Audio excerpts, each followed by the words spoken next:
Like करें, share करें, subscribe करें।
जानी जानी जैसे जावे जानी जैसे जावे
कैसे भावे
नंतर आपला कीर्ती विजय बापू यांना आपल्याला गावातील नावाचे जाणार आहे. आपण लगेच 7 ला पुन्हा कीर्तन सुरू करणार आहे. मी पाहुणे मंडळी जी आलेली गेल्या मंदिरात स्वतः त्यांनी कालपासून आले त्यांनी फराळ करून याची विनंती.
जाने जाने जैसे ध्याने तैसे व्हावे कृपाळे सगुण निर्गुणाचा ठाव विटे पाव धरिले अवघे साखरेचे अंग नये व्यंग निवडिता सगुण निर्गुणाचा ठाव विटे पाव धरिले तुका म्हणे जे जे करी तुका म्हणे जे जे करी ते ते हरी भोगिता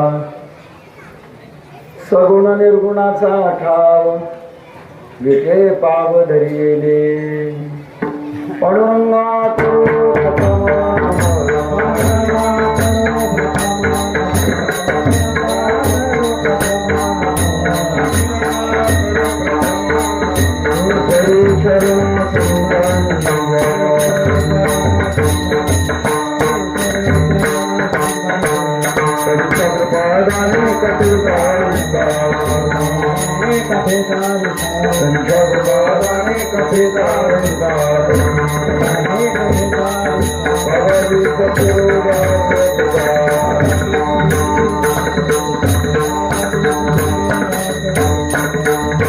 दयांचे केलिया स्मरण होय सकळ विद्यांचे अधिकरण ते शिवबंधू श्री चरण श्री गुरूंचे ते नमस्कारून आता काय माझी वाणी मानेल संतांचे रंगवू चित्तासी अकुलिया माझे वाणी तुझे वर्णी गुणनाम ऐसे दे प्रेम काही का मस्तक हे पायावरी या वाद करी संतांच्या कर्पूरगौरं करुणावतारं संसारसारं भुजगेन्द्रहारं सदा वसन्तं हृदयारविन्दे भवं भवानी सहितं नमामि नीलाञ्जनसमाभासं रविपुत्रं यमाग्रजं छायामार्तण्डसम्भूतं तं नमामि शनैश्वरं विठ्ठल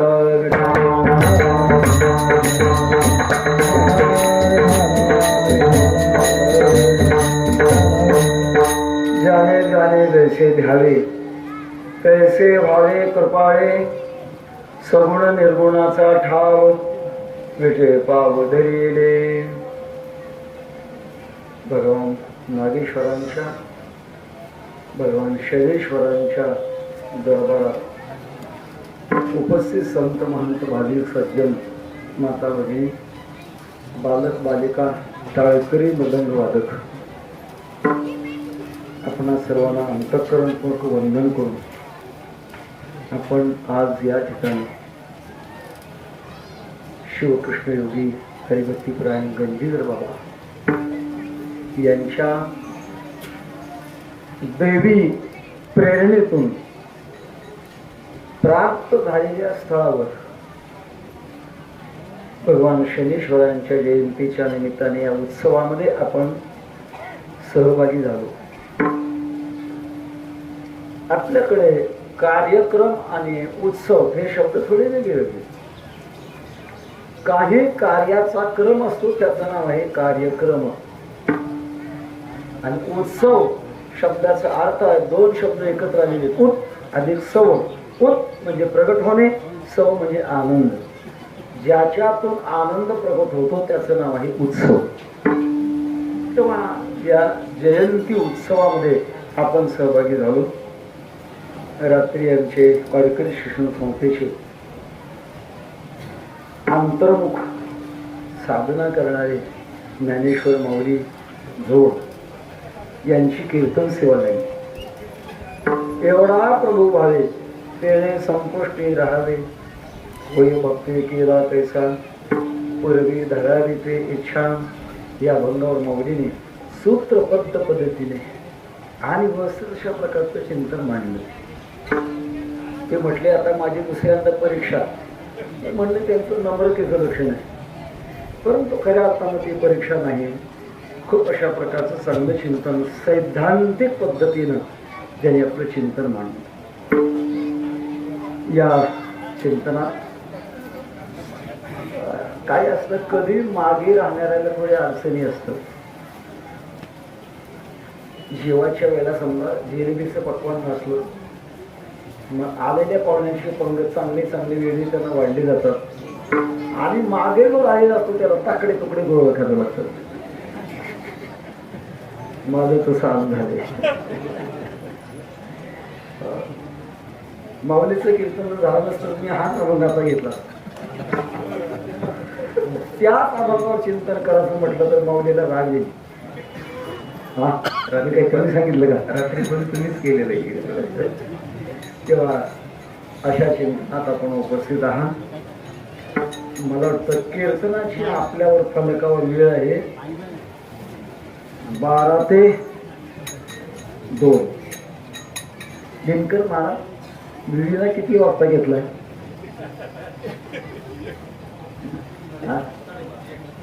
1 वाजता घेतला. 1 वाजता मी विना घेतला. आता कीर्तनाच्या मर्यादा कमी आल्या. आपल्याला संस्थेमध्ये 40 मिनिटं कीर्तन करण्याची सवय आहे. तर 1 तास भरपूर झाला. दूर दूरून लोक आली मंडळी महाराज. कोणी गुजरातहून आले, कोणी मध्य प्रदेशमधून आले, कोणी मुंबईहून आले, पंढरपूरहून आले. संपूर्ण महाराष्ट्र या ठिकाणी गोळा झाला. याचं कारण आहे आपल्या सर्वांचा गंजीधर बाबावर विश्वास आहे आणि प्रेम आहे. बरेच वर्ष झाले असतील. प्रकाश महाराज गौंगा इथे दिसत नाहीत वाटते. हा आहे मला साल आठवत नाही. बाबा जेव्हा साधना करत होते आणि साधना करत असताना त्यांना एका अमृत वृक्षाचा साक्षात्कार झाला, जो आत मंदिरामध्ये आहे. त्या मराठी भाषेमध्ये लिंब म्हणतो, लिंब साक्षात्कार झाला. आणि अशा प्रकारचा वृक्ष शोधत शोधत असताना त्यांना साक्षात्काराचा वृक्ष या ठिकाणी दिसला. आणि मग या ठिकाणी भगवान नागेश्वरांच्या मूर्तीची प्राणप्रतिष्ठा झाली. चांगलं आठवतंय मला, काही काळानंतर योगायोगाने या ठिकाणी फार मोठा यज्ञ झाला होता आणि 5 एकरचं मंडप होतं पाठीमागे दिलेलं आहे. त्यातलं एक चमत्कारिक प्रसंग, त्यावेळेला वाटेचे नारायण बाबा देखील आलेले होते. कीर्तन सेवेकरता वारकरी महामंडळाचे अध्यक्ष हरिभक्तीपरायण प्रकाश महाराज आमचं उस्मानाबादला शिबिर चालू होतं लहान मुलांचं. गाडी घेऊन आली होती इकडं आणण्यात. गाडीचे बऱ्याच ठिकाणी घोटाळे झाले, येता उशीर झाला. आणि त्याच रात्रीत एवढा मोठा सोसाट्याचा वारा आला, 5 एकरचा मंडप पूर्ण उद्ध्वस्त झाला.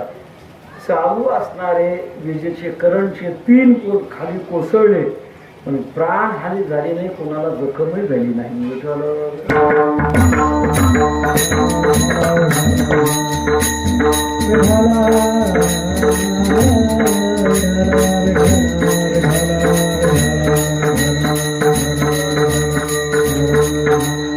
त्याच्यानंतर दुसऱ्या दिवशी मी थोडी कीर्तन सेवा इथं केलेली आहे.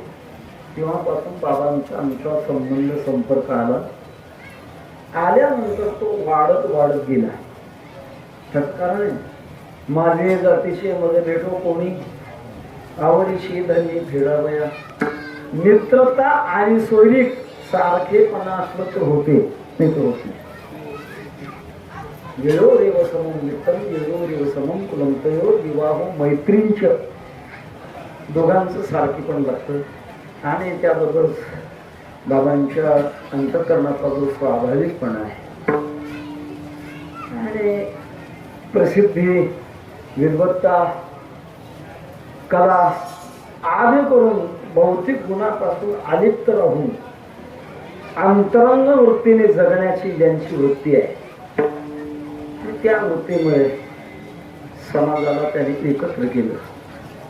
वास्तविक परराज्यामध्ये जाऊन आपल्या चारित्र्याची छाप टाकणं इतकं सोपं नाही.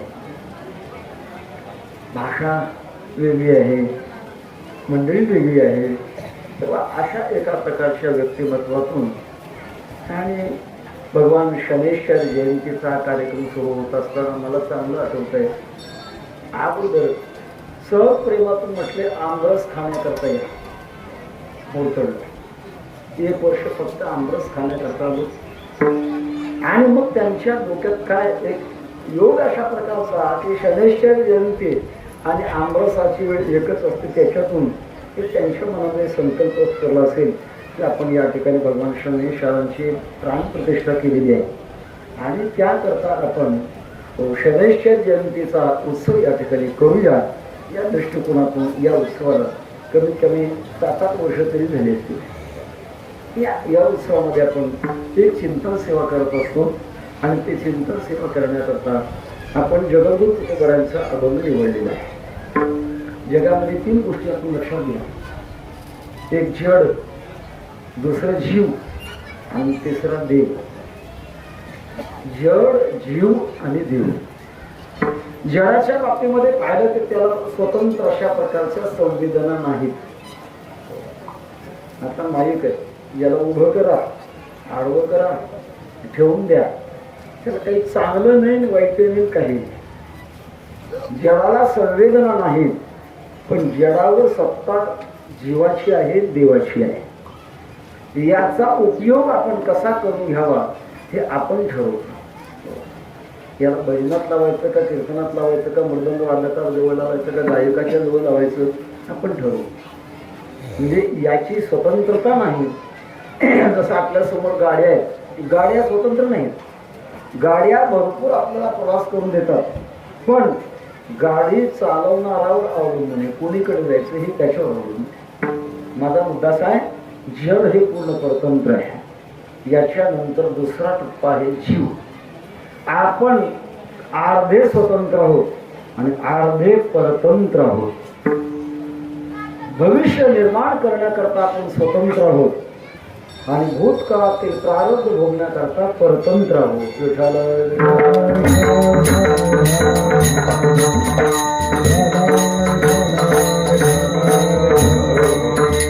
नरदे निदान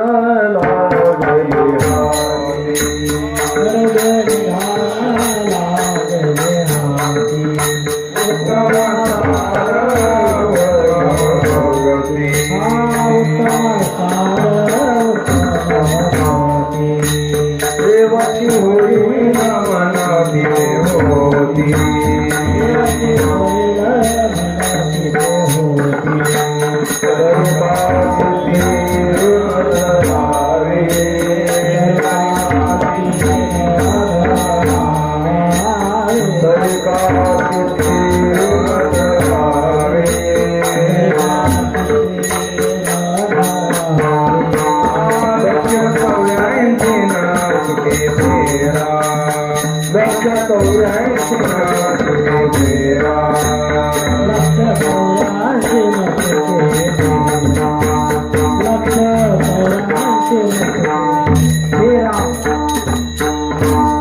नरदेह निदान लागली हाती उत्तम सार उत्तम गती देवाची होईन म्हणते ते होते तरी का चेते नजरावे. पूर्ण स्वातंत्र्य मात्र भविष्यामध्ये असेल. आपल्याला काय घडायचंय पुढे हे आपल्या स्वाधीन आहे. वैकुंठवासी गुरु बंकर स्वामी महाराज म्हणायचे मनुष्य जन्म म्हणजे जंक्शन स्टेशन. एखादं जंक्शन स्टेशन रेल्वेचं असावं. आपल्याला कोणीकडे जायचं तिथून सगळे मार्ग फुटतात. तसं मनुष्य शहरातून सगळ्या गोष्टीचे मार्ग फुटतात. आपल्याला भोग भोगण्याकरता उर्दू लोकांमध्ये यायचंय का कर्तव्य करण्याकरता पुन्हा मनुष्य लोकांमध्ये यायचंय का दुःख भोगण्याकरता अधोलोकामध्ये जायचंय. हे सगळं आपण ठरवू शकतो आणि करू शकतो. आता जे आपण आहोत आपल्या भूतकाळातला परिणाम म्हणून आपण आता आहोत आणि यानंतर पुढे आपल्याला काय व्हायचं हे आपल्या विचार शक्तीनं निवडावं लागतं. आपल्याकडे काही शक्ती आहेत, कर्मशक्ती आहे, विचार शक्ती आहे, संयम शक्ती आहे, भावशक्ती आहे. या सगळ्या शक्तीचा चांगला वापर करून आपल्या हातात भविष्य आहे. भूतकाळ मात्र होऊन गेलेला आहे. थोडा त्याच्यावर अशा प्रकारचा प्रतिबंध करता येतो. एक सांख्यशास्त्रांचं मत आहे. मत म्हणजे सिद्धांत. सतिकर्म मुले विपाको जात्यायुर्भोग. आपल्या कर्माचा परिपाक होतो आणि झाल्यानंतर कोणत्या जातीत जन्माला यायचं, किती आयुष्य आपल्याला मिळायचं आणि कोणते भोग मिळायचे हे सगळं ठरवून आपण जन्माला आलेलो. त्याच्यात बदल करता येतो पण फक्त एक अपवाद आहे. कोणता अपवाद आहे? शास्त्रकार म्हणतात अत्युत्कट आहे पुण्य पापही यहैव फलमश्नुते. अति उत्कट पाप केलं तर इथंच फळ आहे आणि अति उत्कट पुण्य जर केलं तर इथंच फळ आहे. तसं सांगतात. भगवान प्रभू रामचंद्र ज्या कुळात जन्माला आले ते रघुकुळ आणि रघुकुळातले राजा दशरथ सार्वभौम राजे होते. खूप अनुकूल होता. जसं नगराचं म्हणते ना ज्या घरी कुलस्त्रिया राज्य राणी व संपत्ती असे सगळे अनुकूल होता. पण मात्र एक उणीव होती. संसार म्हटला की कुठली ना कुठली तरी उणीव राहणारच आणि परमार्थात कुठलीच उणीव राहणारच नाही. काय उणे आम्हा विठोबाचे पायी नाही ऐसे काही इथे एक. तेव्हा परमार्थात उणीव नसतेच. संसारामध्ये काही असू द्या कुठली ना कुठली तरी उणीव असते. नेहमी ऐकण्यातला आपला विषय आहे आणि ऐकण्यातला म्हटण्यापेक्षा आपल्या अनुभवातला आहे. 100% संसार कोणाचाच मनासारखा नाही आणि 100% संसार विरुद्ध कोणाच्याच मनासारखा नाही. मात्रा स्पर्शास्तु कौंते शीतोष्ण दुःखदाह आगमा पायनो नित्यांस्तां तितिक्षस्व भारत. हा मधला वर्ग आहे. आपण जीव आणि जीवात्मा ज्याचा अंश आहे तो देव. तेथे मात्र विषमता नाही, तिथे एक रूपता आहे. सुख रूपाय साधुजा कोण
सुखम नामपे सुखमसी. भूमा म्हणजे परमात्मा, तो सुख स्वरूप आहे आणि तिथे कुठल्याही प्रकारचा दुःखाचा संबंध येत नाही, पारतंत्र नाही, अशी परमात्म्याची स्थिती आहे. आपण मध्ये आहोत जीव. आपल्याला सुख दुःख का भोगावं लागतं याचं कारण आहे आपल्याकडनं होणारं कर्म हे मिश्र कर्म होतं. 100% सत्कर्म आपल्याकडून होईल म्हणून सांगता येत नाही आणि 100% दुष्कर्म होईल म्हणून सांगता येत नाही. मिश्र कर्म होतो. मिश्र. उदाहरणार्थ एखादा चोर चोरी करायला निघाला. चोरी करणं निषिद्ध कर्म आहे, पण जाता जाता एखादं असं मंदिर जर आलं तो उभं राहतो आणि हात जोडून प्रार्थना करतो, नमस्कार करतो. नमस्कार कर्म हे दुष्कर्म आहे का सत्कर्म आहे? सत्कर्म आहे. एक दुष्कर्म सत्कर्म. आपल्या कर्माचा इतका बारकावा आहे महाराज. सगळ्या कर्माचा बारकावा नाही सांगता येत आपल्याला, वेळ आपल्याला थोडी. चांगलं करत असताना सुद्धा काही वेळेला वाईट होत. दूध पाजून कोशीला साथ गरोन आघोर जप. दुःख विकत घेतले पुण्य करिता होय पाप. दूध पाजून पोशीला साप करोन आघोर जप दुःख विकत घेतले. पुण्य करत असताना सुद्धा काही वेळेला अज्ञात पाप घडत. आपण इतका समाज जवळजवळ बाहेर देशातून आपण एकत्र आला, आपल्या आपल्या गाडीनं आला. गाडीनं येत असताना आपल्या गाडीच्या टायर खाली किती जंतू मेले असतील? भरपूर. काही गावातील मंडळी आली असतील. पायी येत असताना सुद्धा आपल्या पायाखाली सूक्ष्म जंतू मरत असतील. स्वामी विवेकानंदांचं असं म्हणणं आहे, आपण बोलत असताना सुद्धा वातावरणामध्ये सूक्ष्म जंतू आहेत आणि बोलत असताना सुद्धा ते सूक्ष्म जंतू आपल्या 2 ओठाच्या आघाताने मरतात. कोणत्या उच्चाराने? प, फ, ब, भ, म. ज्याचा उच्चार 2 ओठ मिळवल्याशिवाय होत नाही त्याला म्हणतात ओष्ठ्यवर्ण. आणि या ओष्ठ्यवर्णातून सूक्ष्म जंतू सुद्धा मरतात. म्हणून जैन पंथामध्ये ते मरू नयेत म्हणून तोंडाला फडकं असतात. तर सूक्ष्म मराठा एक कर्म करतोय दुसरं कर्म घडतंय असे होऊ शकते. एक शेठजी जेवण झालेलं होतं आणि आपल्या बंगल्यावर गच्चीमध्ये फिरत होता. त्याला शतपावली म्हणतात. 100 पावलं जेवण झाल्याबरोबर कमीत कमी 100 पावलं चालावं. का? मधली लाईन लागते. 100 पावलं चालावं. आज चालत होतं इतक्यामध्ये एक दुःखी माणूस, भिकारी माणूस, ज्याला एक डोळा शिल्लक होता आणि एक गेलेला होता. तो मोठ्या आर्ततेने हाक मारत होता, "देव, त्या गरीबाला काहीतरी, सकाळपासून काही नाही, उपवाशी आहे." ते शेतीनं फिरता फिरता ऐकलं, त्याला दया आली. गच्चीमधून फिरत असताना त्याने खिशात हात घातला. जुना काळ, चांदीचा रोकडा रुपया. "ए बाबा, ये रे, घे रुपया." वरून फेकला आणि फेकल्यानंतर झेलण्याकरता त्या बेकारने असं तोंड वर केलं. जो डोळा चांगला होता त्या डोळ्यात उभा तो रुपया घुसला. काय झालं? पुण्य झालं का पाप झालं? याला परीक्षा कर्म म्हणतात. आपली इच्छा नसताना जे घडतं त्याचं नाव परीक्षा कर्म. कर्माचा भाग फार मोठा आहे. तेव्हा किम कर्म किम कर्मेपी कवयोग्यत्र मोहिता. स्वतः भगवान भगवद्गीतेमध्ये म्हणतात, कर्म काय, अकर्म काय, विकर्म काय, मोठ्या मोठ्या बुद्धिवंतांना सुद्धा ही लक्षात येत नाही. अशा प्रकारचं जे कर्म आहे आणि त्या कर्माचा भोग भोगावाच लागतो. जो कर्माचा आपण भोग भोगतो त्याच्याकरता भगवंताने काही यंत्रणा केलेली आहे. आपल्याकडनं दुष्कर्म झाले असतील, त्या दुष्कर्माचं फळ देण्याकरता भगवान शनी देवत आहे. माणसं म्हणतात, हो आमच्या मागे शनी लागला. उगाच लागत नाही. आपल्या प्रारंभामध्ये जे दोष असतात त्या दोषाचा भोग देण्याकरता भगवान शनिदेव येतात. खाते वाटप आहे महाराज. जसं आपल्या देशाचे पंतप्रधान आहेत, पण त्याने अनेक प्रकारची जी खाती ती प्रत्येकाला वाटून दिलेली आहे. तसं संपूर्ण जगाचा भगवान परमात्मा मुख्य आहे. तो हा देवाचा हे देव.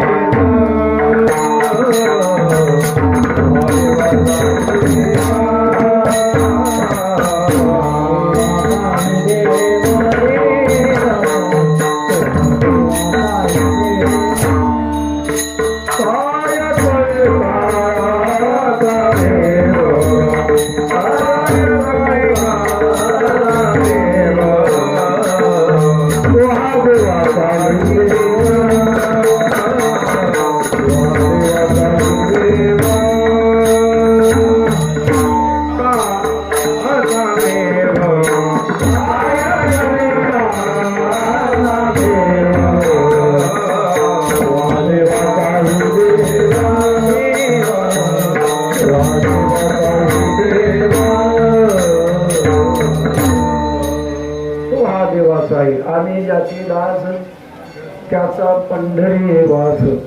तो हा देवाचा हे देव, काय कैकाळाचा देव. देव आणि देवता याच्यातला फरक आपण लक्षात घ्या. सगळ्या देवताला एक शक्ती देतो तो त्याचं नाव म्हणतात देव. आणि खाते वाटप केल्यानंतर ज्याच्याकडे जो अधिकार दिला ती देवता. देव आणि देवता. वरुण देवता आहे, इंद्र देवता आहे, चंद्र देवता आहे, सूर्य देवता आहे. महेशी सूर्य हाती दिदली तेजाशी होती, त्या भाषा अंतर्वर्ती विश्वची केले. भगवान परमात्म्याने त्यांना शक्ती दिली आहे. असे खाते वाटप आहे. आणि त्या खाते वाटपामध्ये दुष्कर्माचं फळ देण्याकरता ज्यांच्याकडे अधिकार आहे ते भगवान शनी दिले. आपण त्यांची उपासना करत असताना आपल्याला दुःख होऊ नये, आमच्या राशीवर शनिदेव आले मग दुःख आम्हाला होऊ नये, आपण त्यांची साधना करतो. पण साधना केल्यानंतर कर्माचं फळ देण्याकरता ते थांबतील का? थोडी शिक्षा सौम्य करतील, पण फळ दिल्याशिवाय राहणार नाही. किंवा शनिदेवाच्या बाबतीमधलं चिंतन. स्कंद पुराणे आपल्याकडे 18 पुराण आहेत. 18 मध्वयम भगवंश वक्त्रयम व चतुष्टयम नालिंग पागल पुराणानी पुष्कम गारुडमेव च विठ्ठल विठ्ठल.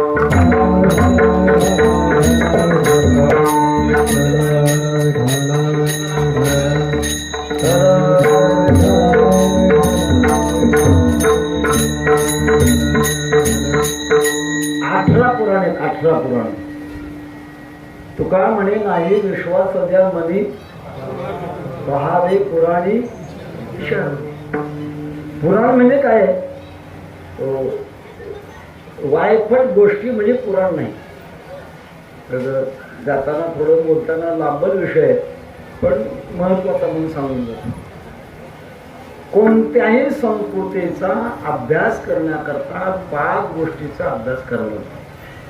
तत्वज्ञान, साहित्य, कला, सदाचार आणि इतिहास.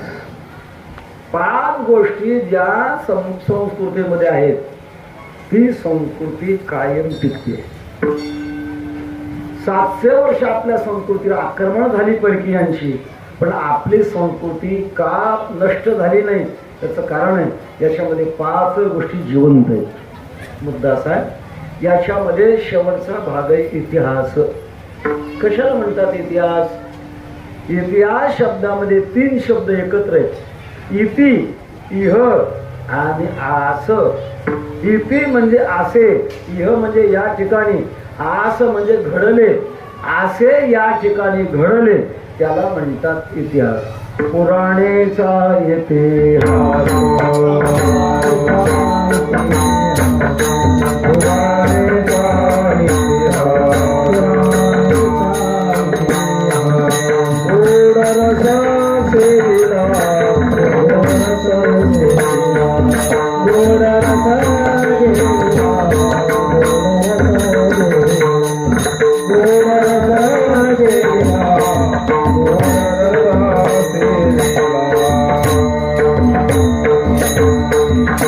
जगद्गुरु तुकोबारा म्हणतात पुराणेचा इतिहास गोड रस सेविला.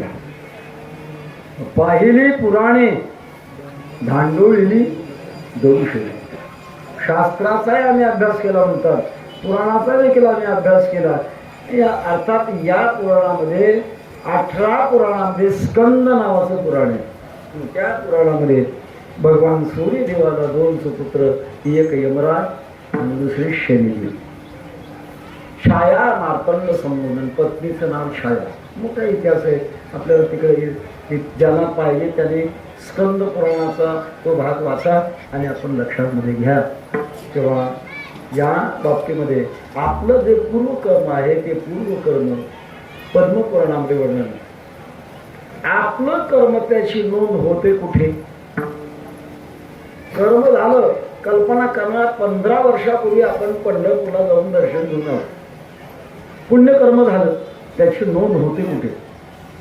चित्रगुप्त नावाचं एक खातं आहे, त्यांच्याकडे सगळी नोंद होती. आणि त्या नोंदीप्रमाणे आपला जसा क्रम असेल त्या क्रमाप्रमाणे आपल्या आपल्या कर्माचा भोग आपल्याला मिळतो. एक छोटा प्रसंग सांगून पुढे चालतो. आपल्या संप्रदायामध्ये प्रत्येक जाती जमातीमध्ये भगवत भक्त झाले. वारकरी संप्रदायासारखा श्रेष्ठ संप्रदाय जगात नाही. याला जातीच्या मर्यादा नाही, याला कुठल्याही विद्वत्ता, श्रीमंती, संपत्ती या कुठल्याही मर्यादा नाही. एक प्रसंग सांगेन. विदर्भातले प्रज्ञाचक्षु समन्वय महर्षी गुलाबराव महाराजांची वाणी आहे. अमरावती जिल्हा, माधाल नावाचं गाव, पाटलाच्या वंशामध्ये जन्माला आले. देवी निघाल्या आणि वयाच्या 2ऱ्या वर्षी देवी निघाल्या. दोन्ही डोळे गेले, आंधळे झाले. सावत्राई होती, मारण्याकरता विष घातलं, अजिबात परिणाम झाला. वय फक्त 32 वर्षाचं वय आणि 130 ग्रंथाची निर्मिती केली. विचार करा, वयाच्या 2ऱ्या वर्षी ज्यांचे डोळे गेले कुठल्या शाळेत शिकले असतील? कोणाकडे अभ्यास केला असेल? महापुरुषाला अभ्यास करण्याची गरज नाही. सकळही शास्त्रे स्वयंभे निगती मुखे. तुम्हाला अभ्यास करावा लागतो, महापुरुषाला अभ्यास करावा लागत नाही. सगळे शास्त्राचे सिद्धांत आणि शब्द हात जोडून पुढे उभे असतात. आमचा स्वीकार करा. बाळपणीचं सर्वज्ञता वरी तयाचे ज्ञानोबा म्हणतात. बाळपणाचं त्यांना शिकावं लागत नाही, ते उपदेशित ज्ञान नाही, ते संस्कारातलं ज्ञान नाही, ते प्रसादातलं ज्ञान आहे, परमात्म्याच्या प्रसादातलं ज्ञान आहे. किंवा असे प्रज्ञाचक्षु समन्वय महर्षी गुलाबराव महाराज म्हणतात, मी वारकरी संप्रदायाचा नाही, कारण ते मधुराद्वैत संप्रदायाचे. ज्ञानोबांची मी मुलगी आहे आणि भगवान कृष्ण परमात्म्याची पत्नी आहे या भावामध्ये राहायची सतत. त्यांची भविष्यवाणी आहे. ती असं म्हणतात, मी वारकरी संप्रदायाचा नाही, पण मला जगात वारकरी संप्रदायासारखा शहाणा संप्रदाय पाहायला मिळाला नाही. आणि अशी एक वेळ येणार आहे की त्यावेळेला वारकरी संप्रदाय हा विश्वधर्म बनणार आहे. गुलाबरावांची वाणी एवढ्या करता सांगितलं की वारकरी संप्रदायामध्ये यातायाती धर्म नाही विष्णुदासा निर्णय देशास्त्री. कर्माच्या बाबतीमध्ये मला छोटासा इतिहास सांगायचा होता, त्याच्याकरता भूमिका मांडली. खाटीक वंशामध्ये भक्त जन्माला आले होते. त्याचं नाव आहे सदन कसाई. आपल्या वारकरी संप्रदायाच्या संतांच्या मालिकेमध्ये त्यांचं नाव आहे. सदन कसाया विकू लागे मांस माळ्या सावत्यास भरतू लागे नरारी सोनारा घोडं फुंकू लागे. सगळ्या जाती जमातीचे त्या महाराज यांचा मोठा प्रसंग. सदन कसाई हे मांस विकायचे, हत्या करत नव्हते, पण वंश परंपरागत आलेला जो आपला धंदा आहे. स्वे स्वे कर्मण्य घडता संसिद्धिम लभते नरः स्वकर्म निरत सिद्धिम यथा विंदती तत्क्षण. आपल्या आपल्या वाट्याला आलेलं कर्म आपण करावं. भगवान परमात्मा आपल्याला जन्मतः जे कर्म देतात ते कर्म श्रेष्ठ आहे.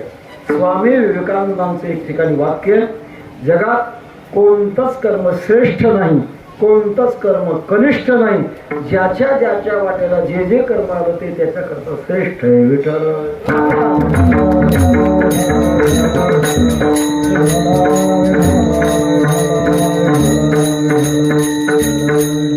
सदन कसाई महाराज मांस विकत होते आणि एकदा त्यांना जगन्नाथपुरीला जाण्याची इच्छा झाली.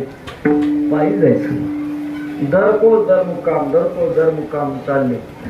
प्रकार असा झाला, दिवस पावसाळ्याचे होते आणि आकाशामध्ये ढग जमा झाले होते. थोड्याच वेळात पाऊस पडणार, आपण भिजणार. गावचं मंदिर शोधत बसण्याला वेळ नाही. एक घर उघडव आणि जाऊन त्याने विनंती केली, मला तुमच्या घरामध्ये रात्रभर थांबण्याकरता जागा कुठेतरी कोपऱ्यात द्या. आपल्या भारतीय संस्कृतीमध्ये वेदाची एक आज्ञा आहे, अतिथी देवो भव. आपल्या दाराला अचानक एखादा कोणी मनुष्य आला तर त्याला देव समजून त्याची पूजा करा आणि त्याला पोटभर खाऊ घाला. फक्त आता सध्या युग बदललेले, आता ढाब्याचं हॉटेलचं युग आहे. त्याच्यामुळे अतिथी धर्मच राहिला नाही. अचानक शास्त्र असं म्हणतंय, स्वयंपाक तयार झाल्यानंतर घर मालकाने बाहेरच्या दारापुढे गायीची धार काढेपर्यंत उभं राहायचं आणि एखादा अपरिचित मनुष्य आला की त्याला घरात बोलवायचं, त्याला पोटभर जीव घालायचं. त्याला वाटलं, त्याला म्हणतात अतिथी देवो भव. तेव्हा सदन महाराज त्या घरामध्ये त्या घर मालकाने सांगितलं, बाबा तुम्ही माझी अतिथी आहेत, सगळी सेवा करेल. सदन महाराजांना थांबण्याकरता जागा दिली. रात्रीची वेळ 12-1 वाजले आणि त्या घर मालकाची पत्नी, सदन महाराज शरीराने सुंदर होते आणि भक्तीचं तेज होतं. परिणाम असा झाला, घर मालकिनीच्या मनामध्ये सदन महाराजांच्या बाबतीमध्ये निषिद्ध वासना निर्माण झाली आणि वासना निर्माण झाल्यानंतर आपल्या मनातली मनोभावना सदन महाराजांच्या पुढे प्रगट केली.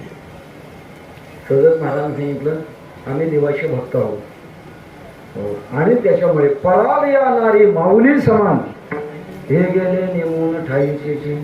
आपल्या संस्कृतीचं फार मोठं महाराज त्यागी जीवन आहे. त्यागी जीवन. तर रामायणाचा प्रसंग आपल्याला माहित असेल, जेव्हा भगवती सीता मातेचं अपहरण झालं आणि आपल्याला प्रभू रामचंद्र शोधत येणार आहेत ते समजून सीता मातेनं आपल्या अंगावरचे दागिने ठिकठिकाणी टाकले. भगवान प्रभू रामचंद्र आले, मारीशाला मारून आणि आल्यानंतर पातात्वरनं कुठे सीता नाही आणि लक्ष्मणाला बरोबर घेऊन शोध घेण्याकरता निघाले. जाता जाता ज्या मार्गाने सीता मातेला रावण घेऊन गेला होता त्या मार्गाने चालले. सीता मातेने आपले दागिने फूल म्हणून टाकले. कानातला दागिना टाकला, गळ्यातला दागिना टाकला, हातातला दागिना टाकला. दागिना उचलायचा आणि भगवान परशुरामचंद्राने लक्ष्मणाला विचारायचं, लक्ष्मणा अरे हा दागिना सीतेचा करेल. लक्ष्मणाने सांगितलं प्रभू मला ओळखता येत नाही. जवळजवळ सगळे दागिने लक्ष्मणजी सांगतात मी ओळखत नाही. जाता जाता पायातला दागिना ज्याला नुपूर म्हणतात, पैंजण म्हणतात काही भागामध्ये, सीता मातेने ते पैंजण टाकलेलं होतं.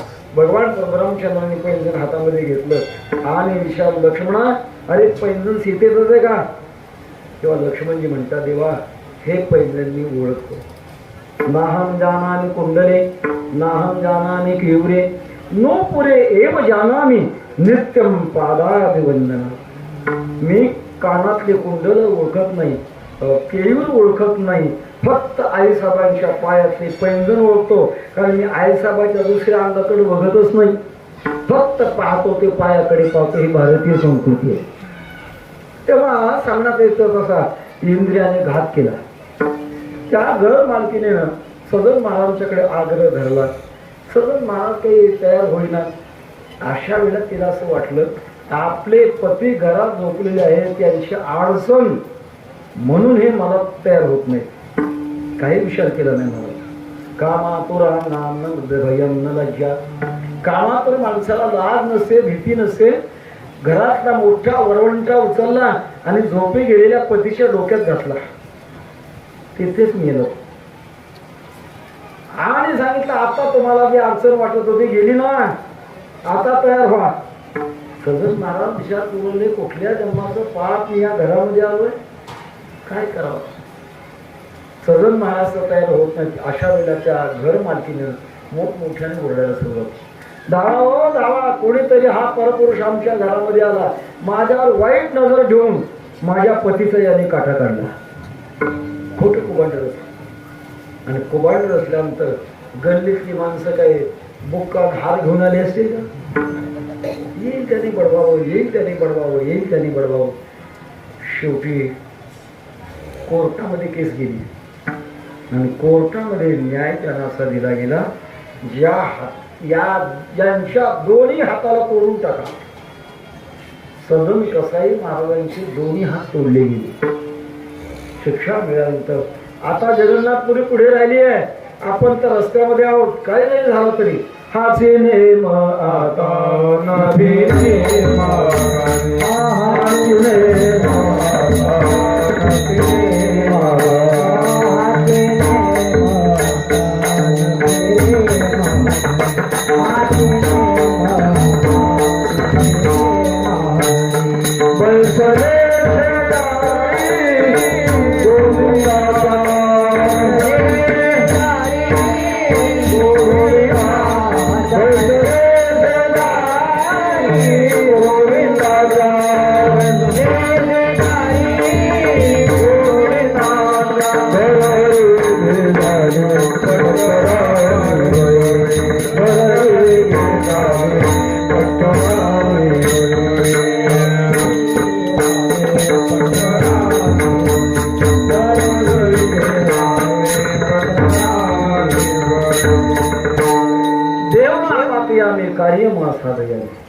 ज्या कामाकरता मी निघालो, जगन्नाथ प्रभूच्या दर्शनाला निघालो, परत जाणार नाही. हात तुटलेले होते आणि चालत चालत जगन्नाथपुरीला पोहोचले.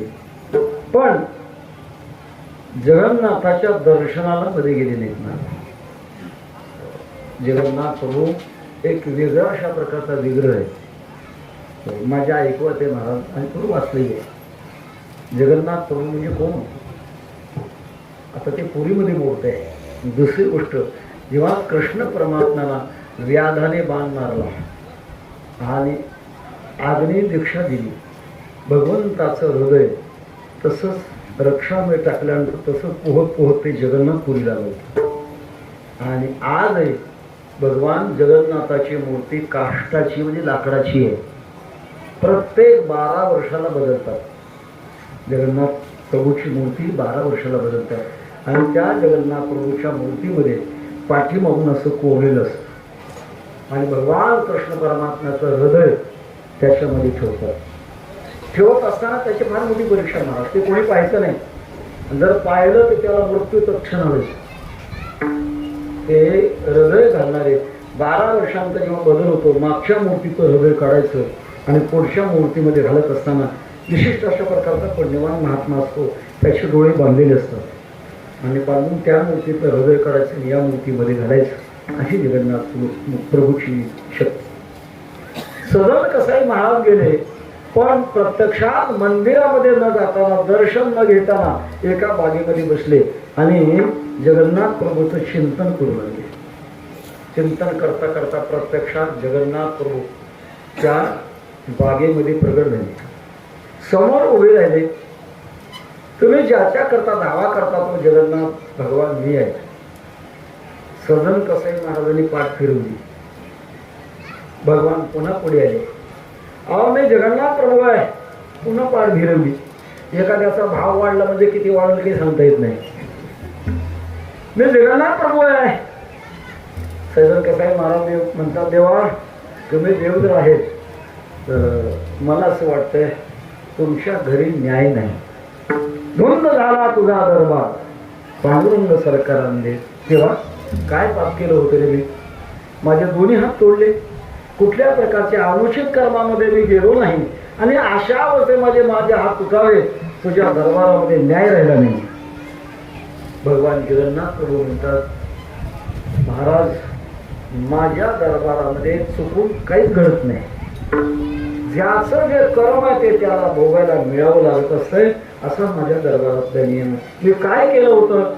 तेव्हा जगन्नाथ प्रभू सांगतात, तुम्हाला या जन्मातलं ते फळ नाही, ते मागच्या जन्मातलं फळ आहे.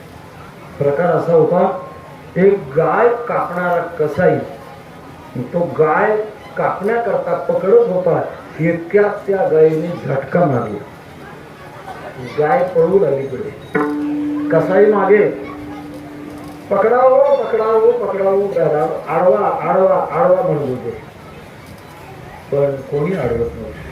त्यावेळेला सदन महाराज, तुम्ही मागच्या जन्मामध्ये ते मुलाच्या रूपाने होते आणि तुम्हाला ते कळालं नाही. गायीचं रक्षण करावं तर गाय मारण्याकरता सहाय्य करावं, गायीचं रक्षण करावं. आमच्या भागातले गायीचे संरक्षण करणारे फार मोठ्या हट्टात आणि मला 70 कत्तलखाने बंद केले. दिवाळीला खूप अशा प्रकारची गावातून गायीची मिरवणूक करतात, कारण गावो विश्वस्य मात्रा, गाय जगाची आई आहे.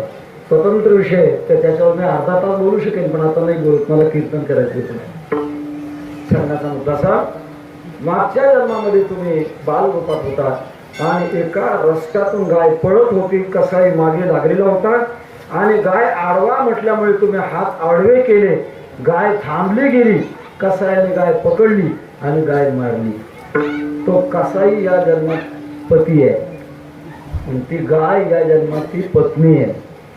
आणि तुम्ही सदन कसाई महाराज मागच्या जन्मात तुम्ही हात आडवे केले, गायीला अडवल्यामुळं गाय थांबली आणि तुमच्या हाताला शिक्षा म्हणजे हात तुटले गेले आणि त्या कसाबाने गायीला मारलं होतं म्हणून हिने या पत्नीने तिच्या डोक्यात दगड घातला. माझ्या दरबारामध्ये कर्माप्रमाणे फळ मिळतो. विठ्ठल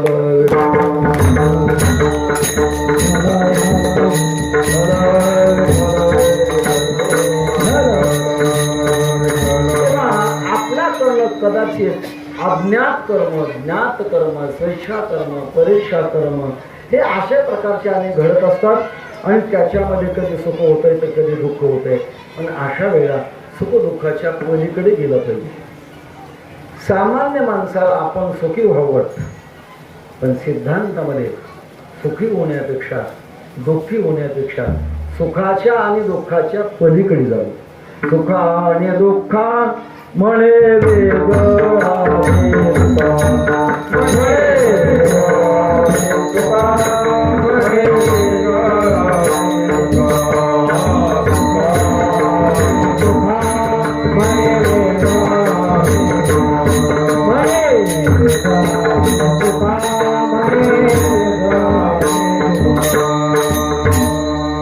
मान करो कोई मुंह पर मारो दोनों उसके पहले तुल्य निंदा स्तुतिर मौनी संतुष्ट हो येन केले.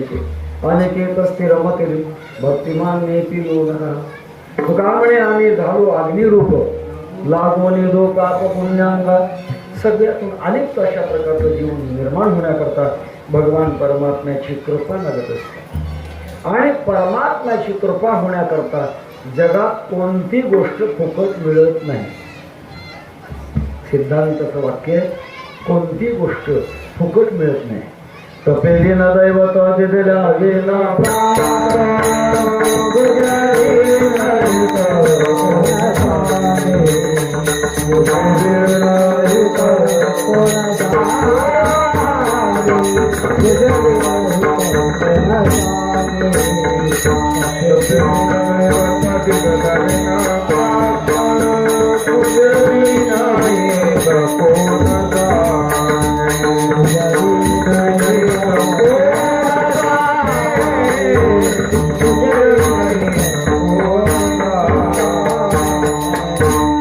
एखाद्या दैवताचा आपल्याला साक्षात्कार करून घ्यायचा असेल तर त्याला तप करावं लागतं. आणि कोणतंही जगात आपल्याला घ्यायचंय तर त्याचा मोबदला दिल्याशिवाय मिळतच नाही. तपे विन दैवत दिल्या विन प्राप्त गुजे विन हे तर कोण सांगे. असंच एका कीर्तनामध्ये हे वाक्य बोलले होते की जगात कोणती गोष्ट घ्यायची म्हटलं की मोबदला दिल्याशिवाय मिळत नाही. कीर्तन संपलं आणि एक म्हातारी बाबा आली माझ्याकडे. महाराज बाकीचं सगळं कीर्तन बरोबर होतं पण एक वाक्य चुकीचं बोललं, अंगाला घालून बोललं. ही गादी काही चुकीचं वाक्य बोलण्याची गादी आहे का? काय बाबा काय चुकलं माझ्याकडनं? अहो तुम्ही एक वाक्य उच्चारलं, जगात कोणती गोष्ट घ्यायची म्हटलं की मोबदला द्यावा लागतो असं म्हटलात ना. हो म्हटलं खरंय. नाही नाही काही ठिकाणी नाही बरोबर वाक्य. पण कसं म्हणता हे बघा, तंबाखू खाणाऱ्याच्या जगात एखाद्या माणसाजवळची तंबाखू संपली आहे, रस्त्यावर अनोळखी मनुष्य चाललेला आहे. तो माणूस त्या माणसाला म्हणतो तंबाखू आहे का तुमच्याकडं? म्हणतो आहे. तंबाखू खाणाऱ्या जगामध्ये एक एका साह्य करू अवघे धरू काय कुपन फार सहकार महाराज एकमेकाशी.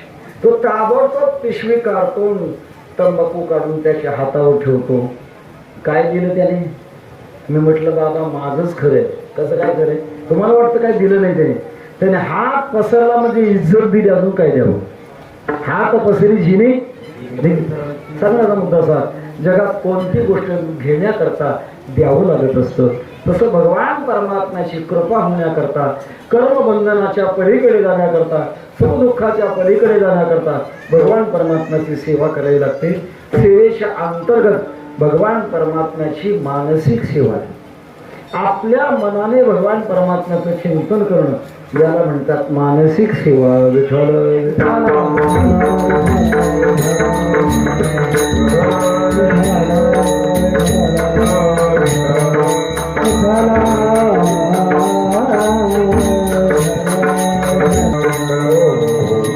मला हे प्रसंग सांगितलं. आमच्या श्री क्षेत्र तेरला चंद्रकांतजी दानवे या सर्वांनी एक मोठा अशा प्रकारचं मंडळ दिला. तसंच हो हो सांगतो ना तसं. त्याचप्रमाणे विद्यमान मतदारसंघाचे आमदारजी संतोषजी दानवे साहेब ते देखील त्याने इथं देखील योगदान दिलं. आमच्या सद्गुरू सद्गुरू जोग महाराज संस्थेवर एक फार मोठा उपकार झालेला. आमच्या संस्थेची 58 गुंठे जागा पूर्णपणे आरक्षित झाली होती आणि रावसाहेबजी दानवे साहेब यांच्या माध्यमातून पूर्णपणे आरक्षण संपलं. आमच्या संस्थेचा आणि दानवे घराण्यांचा एक प्रकारचा संबंध आहे. दृष्टिकोनातून आपण त्यांचं आगमन झालं तेव्हा आपण एक चिंतन मांडत होतो की जगामध्ये आपल्याला कुठलीही गोष्ट सुखदुःखाच्या पलीकडे जायचं असेल तर भगवान परमात्म्याची सेवा करावी लागेल. कारण जो जगाचा मालक आहे, ज्याच्या हातात सगळं सूत्र आहे, आणि त्या परमात्म्याची आपण शरणागती केली पाहिजे. त्याच्या मनातून सेवा केली पाहिजे. शरीराने सेवा करणं, वाचेने सेवा करणं आणि मनाने सेवा करणं. सेवा 3 प्रकारची. म्हणून आपल्याकडे एक श्लोक प्रसिद्ध आहे, कायेन वाचा मनसेंद्रियर्वा बुद्ध्यात्मना वानुसृत स्वभावात् करोमि यद्यत् सकलं परस्मै नारायणायेति समर्पयेत. आम्ही शरीराने, वाणीने आणि मनाने जे जे काही करू भगवान परमात्मा ती तुम्हाला सेवा समर्पण करू. जे जे काही करी गो देवा, जे जे काही करी गो देवा, जे जे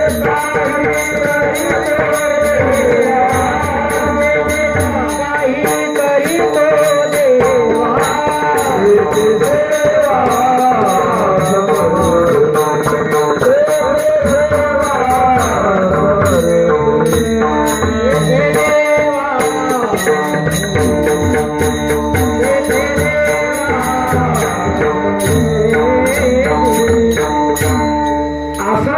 विषय या अभंगाच्या शेवटी सुद्धा तुका म्हणे जे जे करी ते हरी भोगित. तेव्हा असं भगवान परमात्म्याचं चिंतन करणं, मनाने ध्यान करणं, जिकडं पाहावं तिकडं परमात्मा आहे अशा अंतःकरणामध्ये आपण भावना धारण करणं. आता जास्त विषय लांबवत गेलो तर थोडंसं अवघड होऊन जाईल. मला वाटतं आजच्या कीर्तनामध्ये थोडा बदल केलाय मी. तो केलेला बदल आपल्या लक्षात येण्याकरता मला एक दृष्टांत सांगावं लागेल. एक शेतकरी जुना काळ आणि एक वैद्य, निष्णात वैद्य आपल्या एका घोड्यावर बसून प्रवासाला चालले होते. जाता जाता सकाळी 8-9 वाजेची वेळ आणि चालता चालता घोड्याला तहान लागली होती. घोड्याला कुठेतरी पाणी पाजवायचंय एवढ्या करता एक शेतकरी मूठ हाकत होता. त्याची न्यारीची वेळ झाली होती आणि त्याने ते मूठ ओढली, बैल बांधले, त्यांना खाण्याला टाकलं आणि न्यारी करण्याकरता बसला.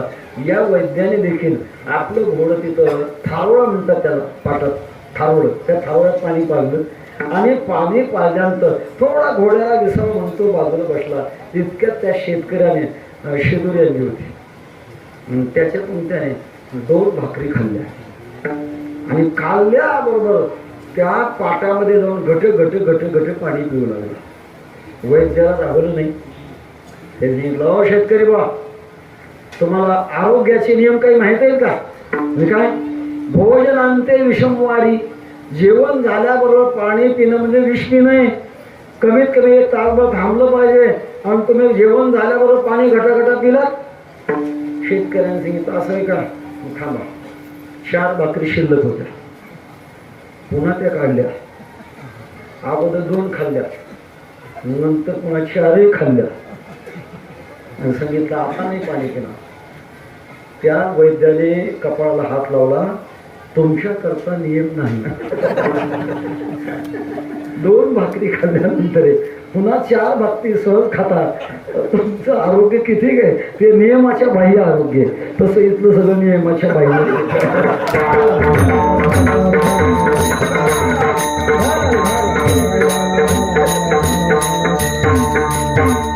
मी मगाशीच बोललो होतो, काळ वेळ नाम नागेश्वराशी नाही. तसं आपण चिंतन असं म्हणत होतो की आपल्या कर्माच्या पलीकडे आपल्याला जायचं, कर्माचा नाश झाला पाहिजे. कर्म एक अशा प्रकारचा आपण भोगतोय आणि अनंत कर्माला जन्म देतो. त्याचा परिणाम असा होतो भविष्यामध्ये जन्मावे मरावे, जन्मावे मरावे, खंडन केव्हा व्हावे नजरा शोधे. आपल्या भारतीय संस्कृतीचा फार मोठा सिद्धांत आहे, पूर्वजन्माने पुनर्जन्म. आपण या जन्माच्या अगोदर कुठल्या तरी जन्मात होतो आणि हा जन्म संपल्यानंतर आपल्या कर्माप्रमाणे खमते ते न करा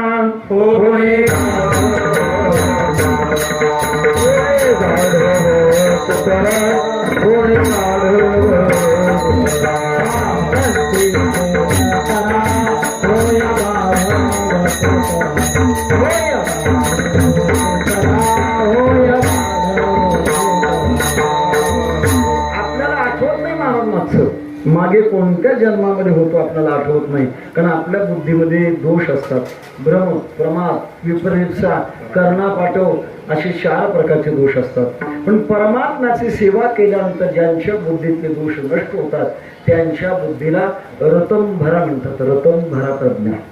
रतनभरा प्रज्ञा प्राप्त झाल्यानंतर मागचं आठवत. जगद्गुरु तुकोबारांच्या शिष्य बहिणाबाई यांना मागचे 14 जन्म आठवत होते. भगवत पूज्यपाद शुकाचार्यांना मागचे 12 जन्म आठवत होते. आमचे गुरुनाम गुरु स्वानंद सुनाशी सद्गुरु जोग महाराज म्हणायचे, मी मागच्या जन्मात ज्ञानोबारांची पालखी पूर्ण आयुष्यभर खांद्यावर वागवली, ते पुण्य मला आता या जन्मात मिळालं. रतनभरा प्रज्ञा. मागे आपण खूप जन्म घेतले आणि पुढे आपण जन्म घेणार आहोत. जन्म मरणाच्या पलीकडे आपल्याला जायचंय, सुखदुःखाच्या पलीकडे जायचंय, पाप पुण्याच्या पलीकडे जायचंय. या सगळ्या गोष्टी करता भगवंताची सेवा करावी लागत असे आणि ती मानसिक सेवा सगळ्यात मोठी आहे. कायिक सेवा त्याच्यापेक्षा वाचिक सेवा श्रेष्ठ आणि वाचिक सेवेपेक्षा मानसिक सेवा सगळ्यात श्रेष्ठ आहे. तुम्ही मानसिक सेवा करत असताना आपल्या आवडीप्रमाणे परमात्म्याचं ध्यान करावं लागत हो. आणि ती मानसिक सेवा करत असताना एक मोठी अडचण आहे आपल्याकडे. आपल्या संस्कृतीमध्ये भगवान परमात्मा अवतार धारण करतात, पण अवताराचे आकार भिन्न भिन्न आहेत. कधी भगवान राम रूपात अवतीर्ण होतात, कधी भगवान कृष्ण रूपात अवतीर्ण होतात, कधी भगवान 3 देवता एकत्र होऊन भगवान दत्तात्रयांच्या रूपात अवतीर्ण होतात, कधी भगवान जग निर्माण करण्याकरता ब्रह्मदेवाच्या रूपाने अवतीर्ण होतात, कधी भगवान परमात्मा जगाचा विनाश करण्याकरता भगवान शंकराच्या रूपातून अवतीर्ण होतात. असं असताना देवाचं ध्यान आम्हाला करायचंय, पण कोणत्या देवाचं ध्यान करावं असं सामान्य माणसाला जर शंका निर्माण झाली तर त्या शंकेचं उत्तर महाराज अभंगाच्या पहिल्या चरणामध्ये देतात. जाने जाने जैसे जावे, जाने जाने जैसे जावे, जाने जाने जैसे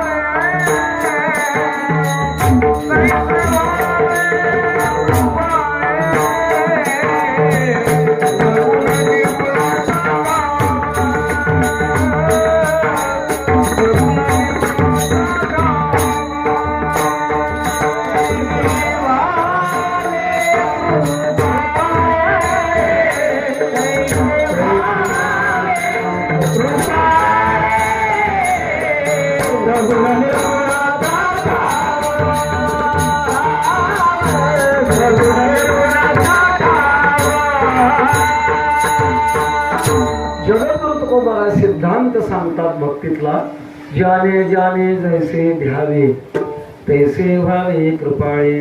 परमात्मा शक्ती एकच आहे, पण ज्या भक्ताने आपल्या भावनेने परमात्म्याला ज्या रूपातून ध्यान केलं, भगवान परमात्मा त्याप्रमाणे रूप धारण करतात. जाने जाने जैसे ध्यावे तैसे व्हावे कृपाळे. ब्रह्मज्ञानामध्ये स्वतंत्रता नाही, कर्मयोगामध्ये स्वतंत्रता नाही, पण भक्तीच्या क्षेत्रामध्ये मात्र स्वतंत्रता आहे. कर्मशास्त्रामध्ये स्वतंत्रता नाही महाराज. वेदशास्त्राने विधी आणि विधान ज्याप्रमाणे सांगितलंय त्याप्रमाणे केलंच पाहिजे, तिथे चालत नाही. त्रयवर्णिकाने संध्या केली पाहिजे, ब्राह्मण क्षत्रिय आणि वैश्य यांनी संध्या केली पाहिजे. आणि संध्या करत असताना ब्राह्मणाने 24 नामाची संध्या करायची, क्षत्रिय वैश्याने 3 नामाची संध्या करायची. केशवाय नमा, नारायण नमा आणि माधवाय नमा. संध्या करत असताना दयाताने पळीनं पाणी हातात घ्यायचं. पळीनंच का घ्यायचं, हात का बुडवायचं नाही, त्याचं शास्त्रीय महाराज आमचे वैकुंठवासी गुरुवारी मामासाहेब दांडेकर यांना एकाने प्रश्न विचारला, मामा एखादा माणूस गंगेच्या काठावर आहे आणि त्याला शौच विधीला जाण्याकरता पाणी दुसरं नाही, मग गंगेचं पाणी घेता येईल का? आणि गंगेचं पाणी जर शौच विधीला वापरलं तर त्याचा काही अपराध होणार नाही का? मामाने फार गोड उत्तर दिलं, गंगेचं पाणी घ्यावं, पण घेतल्यानंतर त्याच्यात बोट बुडवायची आणि हुंगायचं, त्याचं गंगे पण जातं, मग ते पाणी सामान्य होतं. तसं ज्या पाण्यामध्ये आपण बोट बुडवतो ते पाणी अशुद्ध होत असतं. याच्याकरता पळीनं पाणी हातामध्ये घ्यायचं आणि घेत असताना केशवाय नमः, नारायणाय नमः, माधवाय नमः असं मंत्राचा उच्चार करून ते आचमन करायचं. नाथ महाराज सांगतात इतकं ते अवघड आहे. माश मात्र जळ घ्यावे, उडीत भिजल एवढंच पाणी घ्यायचं. अधिक जर घेतलं जर आचमन केलं दारू पिण्याचा दोष लागतो. किती अवघड नाही. कर्मशास्त्र अवघड आहे, त्याला बंधन आहे. योगशास्त्र अवघड आहे, त्याला बंधन आहे. पण भक्तिशास्त्र इतकं सोपं आहे. ब्रह्मज्ञानाच्या शास्त्रामध्ये सुद्धा जसं ज्ञेय आहे तसं ज्ञान झालं पाहिजे. ज्ञेयाप्रमाणे ज्ञान घडलं पाहिजे. ज्ञेय बाजूला आहे आणि ज्ञान दुसरीकडे आहे, ब्रह्मज्ञान नाही होते. पण भक्तीमध्ये मात्र इतकं स्वतंत्रता. याच्याकरता भक्ती कोणतं भाऊ सोपा पुण्य मागवी या पापा, इतकं स्वातंत्र्य दिलंय. पण तुकोबाराय म्हणतात काही काळजी करू नका, तुम्हाला भगवंताच्या ज्या रूपाची आवड आहे, प्रत्येकाची आवड भिन्न भिन्न आहे. पिंडे पिंडे मती भिन्न. कोणाला धनुधारी भगवान प्रभू रामचंद्र आवडतात, कोणाला भगवान कृष्ण परमात्मा आवडतात, कोणाला भगवान दत्तात्रय आवडतात, तर कोणाला भगवान शंकरजी आवडतात. ज्याच्या त्याच्या वृत्तीचा हा विषय. जो जो त्याच्यामध्ये प्रगट होत राहिला, भगवान परमात्मा तसे प्रचार करते, रूप धारण करतात. एक इतिहास सांगतो. ज्या काळात तुलसीदासांचा अवतार झाला, तुलसीदासांचा अवतार अकबराच्या काळात झाला. तुलसीदासाची परीक्षा अकबराने घेतली होती. तुलसीदासाला भगवान प्रभुरामचंद्रांचा साक्षात्कार झालाय असं कळाल्यानंतर अकबराने तुलसीदासांना दरबारात बोलून घेतलं आणि तुम्हाला म्हणतात रामाचा साक्षात्कार झाला, तुम्हाला जर रामाचा साक्षात्कार झाला असेल तो मला झाला पाहिजे. नाही झाला पहिल्यांदा तुरुंगात टाकीन आणि कालांतराने तुम्हाला भशी देईन. आता परमात्म्याचा अनुभव येण्याकरता वृत्तीमध्ये ताकद लागते म्हणावं. ज्याला कोणाचे काम नाही दे, मन स्वच्छ झालं पाहिजे, तिन्ही प्रकारचे दोष गेले पाहिजे, तेव्हा भगवान परमात्म्याचा साक्षात्कार होऊ शकतो. आता तुलसीदास प्रभू अडचणीत पडले, काय करावं. राजाचं तर खूप अशा प्रकारची सत्तेचं दांडूक चालू आहे आणि सत्तेपुढे शहाणपण चालत नाही असं एक वाक्य आपल्या मराठीमध्ये. काय करावं. तुलसीदास प्रभू बाजूला गेले आणि भगवान प्रभू रामचंद्रांची विनंती करू लागले, देवा तुम्ही मला दर्शन दिलंय, पण या अकबराचं म्हणणं असं की तुम्ही त्याला दर्शन द्या, नाहीतर मग मला तो फाशीला लटकवणार आहे. असं म्हटल्यानंतर दिल्लीमध्ये सगळे वानरच वानर झाले. इतके वानरांची गर्दी झाली, लोकांना घराच्या बाहेर पडणं अवघड होऊन गेलं.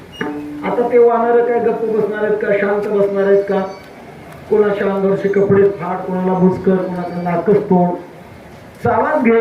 खूप अशा प्रकारची दिल्ली नगरी त्राहिमाम झाली. अशा वेळेला प्रधानजी गेले अकबराकडे, सरकार सगळ्या दिल्लीमध्ये सगळे वानरच वानर आलेले, काय करणार याला. तेव्हा अकबराने पुन्हा तुलसीदास प्रभूंना बोलून घेतलं, अहो मी रामाचं दर्शन मागण्यात तुम्हाला मागितलंय आणि इथे सगळे आमच्या नगरीमध्ये वानरच आले, त्याचं काय. तुलसीदास प्रभूंनी सांगितलं असं आहे, राजा अगोदर एकटा येत नाही, राजा चाले तेथे वैभव सांगायचं. राजाच्या अगोदर सैन्य येतं, तसं आमच्या रामाचं सैन्य वानर आहे आणि ते वानर आले. किती सैन्य तुमच्या रामाचं? 18 पद्म आहे. आले किती? काही लाख आले.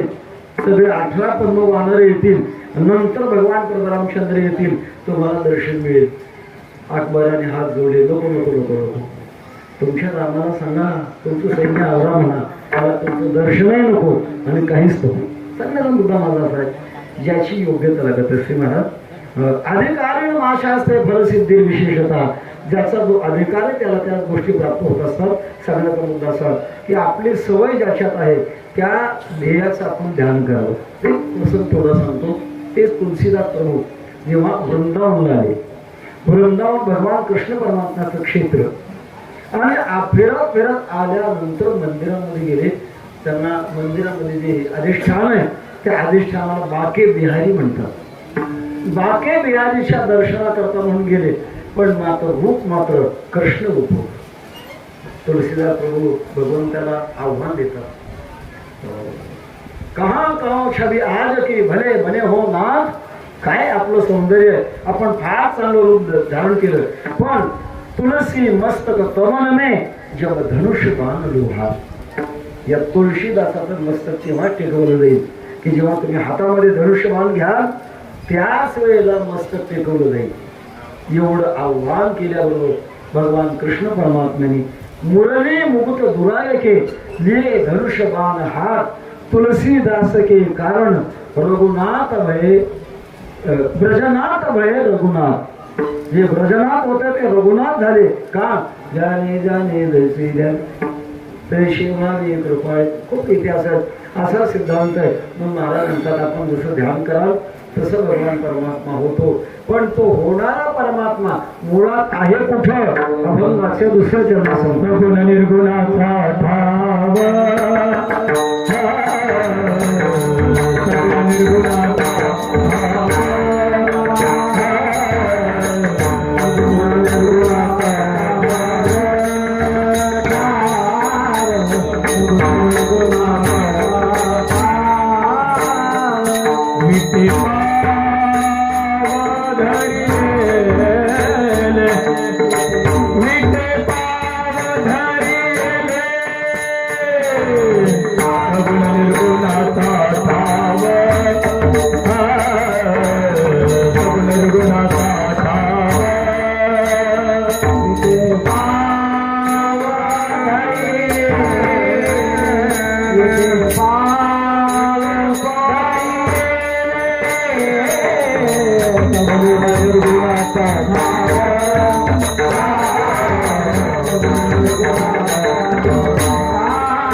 आम्हाला बाबा 40 मिनिटात कीर्तन करायची सवय आहे.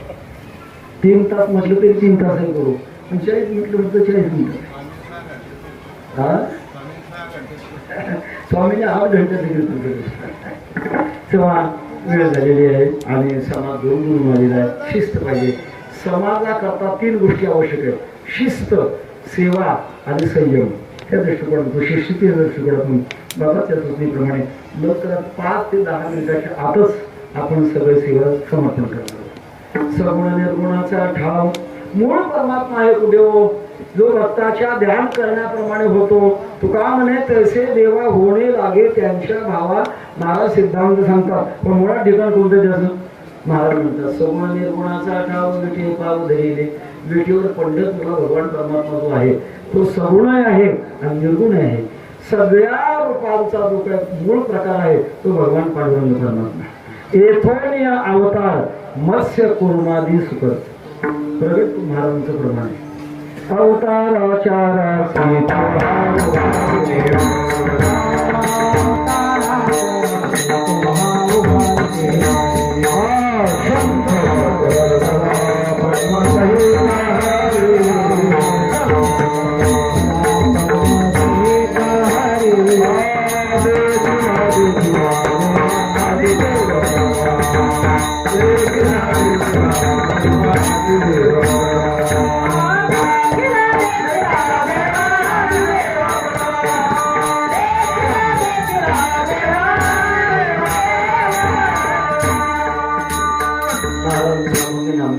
जेव्हा नमते चराचर तेव्हा होते पंढरपूर. जेव्हा नमते गोदा गंगा तेव्हा होती संग. वसे सुदर्शनावरी म्हणून अविनाश पंढरी. दृष्टी 3 प्रकारची. भौतिक, दैविक आणि आध्यात्मिक. भौतिक दृष्टिकोनातून पंढरपूर हे सोलापूर जिल्ह्यात तालुका आहे. दैवी दृष्टिकोनातून पंढरी अविनाश. तिचा नाश होत नाही. जगाचा महाप्रलय होईल तेव्हा सुदर्शन चक्रावर बसल्यामुळे पंढरीचा नाश नाही. दैवी दृष्टिकोनातून तेथील तृण आणि पाषाण अवघे देव जाणावे नामदेव महाराजांचं वर्णन आहे कर्णसमुद्राचा. अशा दैवी दृष्टिकोनातून भगवान परमात्मा सगळ्या अवताराचं मूळ ठिकाण आहे. तो सगुण आहे आणि निर्गुण आहे. पाणी जसं दोन्ही रूपाने, पाणी पातळ आहे आणि पाणी घट्टही आहे. कसं काय? एरवी पाणी पातळ असतं, पण 36 अंशाच्या खाली तापमान आणलं की ते पाणी घट्ट होतं, ते बर्फरून बनतं. पाणी घट्टही आहे आणि पाणी पातळही आहे. तसं भगवत भक्त भगवान परमात्म्याची अत्यंत अधिकारातून कडाक्याची भक्ती करतो तेव्हा मात्र आठविता यावे रूपा नका निर्गुणीचे लता. परमात्म्याची आठवण करतात, भगवंताचा धावा करतात आणि धावा केल्यामुळे भगवान परमात्म्याला कोठे नदीसे पाहता उडी घाली तो प्रगट होतो. संपूर्ण अशा प्रकारचा जगातल्या भक्ताचा इतिहास आहे. म्हणून सगुण निर्गुणाचा ठाव विटे पाव धरी. महाराज सगुण निर्गुण विरुद्ध आहे आणि हे कसं होईल? अंधार आणि उजेड हे कसं म्हणता येईल? त्याचं उत्तर तुकोबाला तिसऱ्या चरणामध्ये देतात.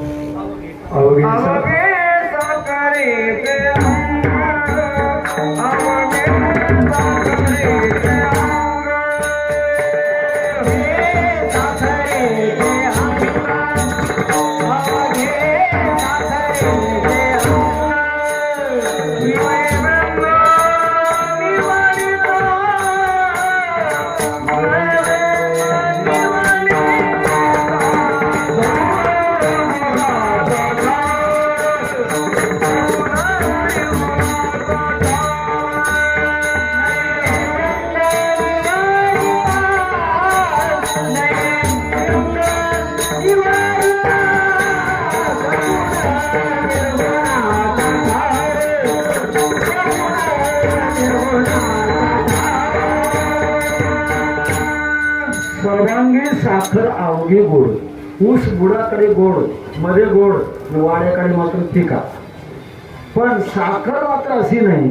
गमन सांगेल, एक पाहुणा दुपारी गेला पाहुण्याकडे. शक्यतो पाहुण्याने किंवा मित्राकडे पाहुण्याकडे दुपारच्या वेळेला जाऊ नये. का? सत्कार करण्याकरता कुठली तरी अडचण असू शकते.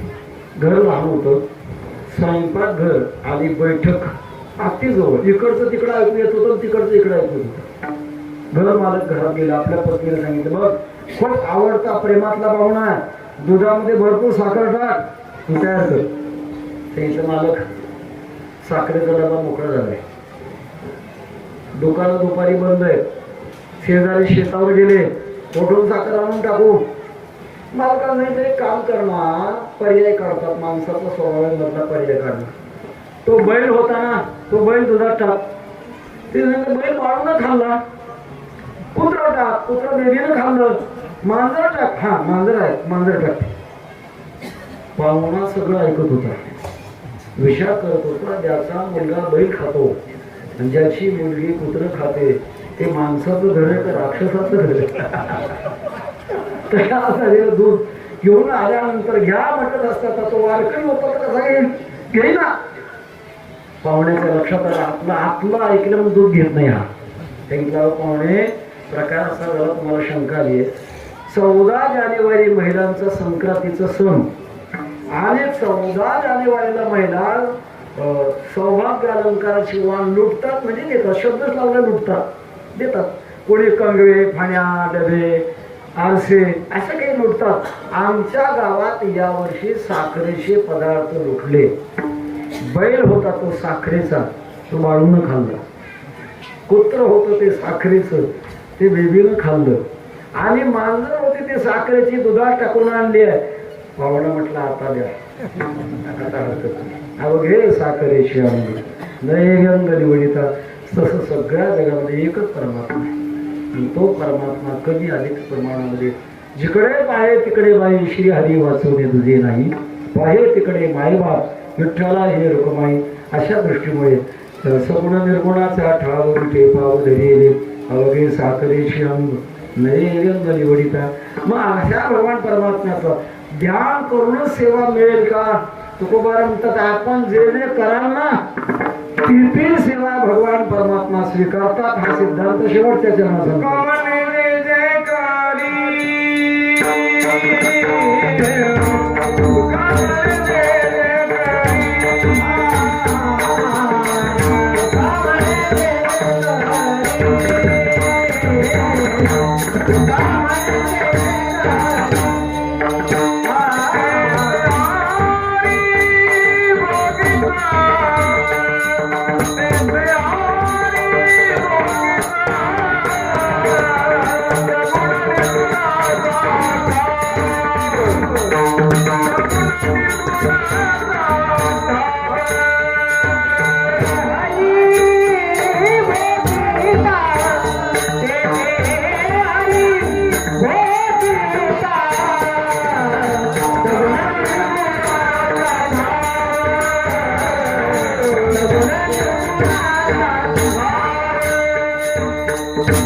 आपण जे जे कराल ते ते भगवान परमात्मा ग्रहण करतात. भावग्राही जनार्दना. हो, आपण जे केले ते परमात्म्यापर्यंत पोचतं. पण आपल्याला समजत नाही, आपल्या भावना नाहीत म्हणून देवाची सेवा होत नाही. नंतर जे जे काही करीतो देवा ते ते सेवा समर्पित. पूजा ते विश्वोपभोग रचना निद्रा समाधी स्थिती असा महापुरुष एके ठाई बसला परी सर्वत्र तोशी गेला. असं त्या भगवत भक्ताची व्यापक अशा प्रकारची भक्ती होती. तो करीत येथून पूजा, तो कल्पितो जप माझा, तो करेल ते देवाचीच पूजा. आणि त्याने मनामध्ये जी कल्पना केली ती भगवान परमात्म्याची पूजा आहे. कारण सगळं भगवान परमात्म्याला समर्पण होते. अखंड सकळ हे सकळामुखी ज्ञानोबरांची ओळी आहे. आरती तसे मज एकी नेन नयासाठी मूर्खी नको विजय माझे. सगळं मला प्राप्त होतंय पण ज्यांना कळत नाही पण ते भावना धारण करत नाही. ज्यांना कळतंय संतांच्या मुखाने त्याने भावना धारण कराव्या. आणि आपण जे जे करतो ती भगवान परमात्म्याची सेवा आहे अशी दृढ भावना धारण करावी. त्याच्यातून आपण भगवान शनीश्वरांच्या जयंती करता या ठिकाणी उपस्थित राहिलो. किंवा भगवान शनी देव हे आपल्या पूर्ण करत असणाऱ्या दुष्कर्माची शिक्षा देतात. कोणावरही अन्याय करत नाहीत. याच्याकरता आपण त्यांच्या या शिक्षेतून काही अंशात करून आपण सुटका म्हणा. किंवा एक वाक्य एकादश स्थानी गोविंदे किम कुर्वन्ति नवग्रहाः. 11व्या ठिकाणी जर भगवान परमात्म्याचं गोविंद नामाचा जप असेल तर 9 ग्रह जरी विरुद्ध झाले तर काहीच होत नाही. एकादश स्थानी गोविंदे किम कुर्वन्ति नवग्रहाः. 9 ग्रह देखील शांत होतात. त्याप्रमाणे भगवान परमात्म्याचं गोविंद नाम असेल, विठ्ठल नाम असेल, या सगळ्याच नामाने आपण घोषित होऊन परमात्म्याची सेवा करतो. अर्थात आपल्या प्रारंभामध्ये कुठे जे दोष असेल ते दोष मात्र भगवंताच्या कृपेने भोगण्याकरता आपल्याकडे सामर्थ्य त्यांच्या शक्तीने प्राप्त होतं. याकरता आपण मात्र त्यांची सेवा करणं अत्यंत आवश्यक आहे. म्हणून महाराजांच्या या अभंगाच्या माध्यमातून आपण या सेवेला पूर्ण विराम देत असताना मला 2.25 मर्यादा दिलेली आहे. त्यामुळे 2.25 झालेले आहेत. म्हणून आपण ज्या साधू संतांनी तुम्हाला आम्हाला हे ज्ञानामृत दिलंय त्यांची आपल्याला उपकार आहे, फेटणार तर नाही पण आशीर्वाद प्राप्त होण्याकरता त्यांचं नामचिंतन करूया. ज्ञानेश्वर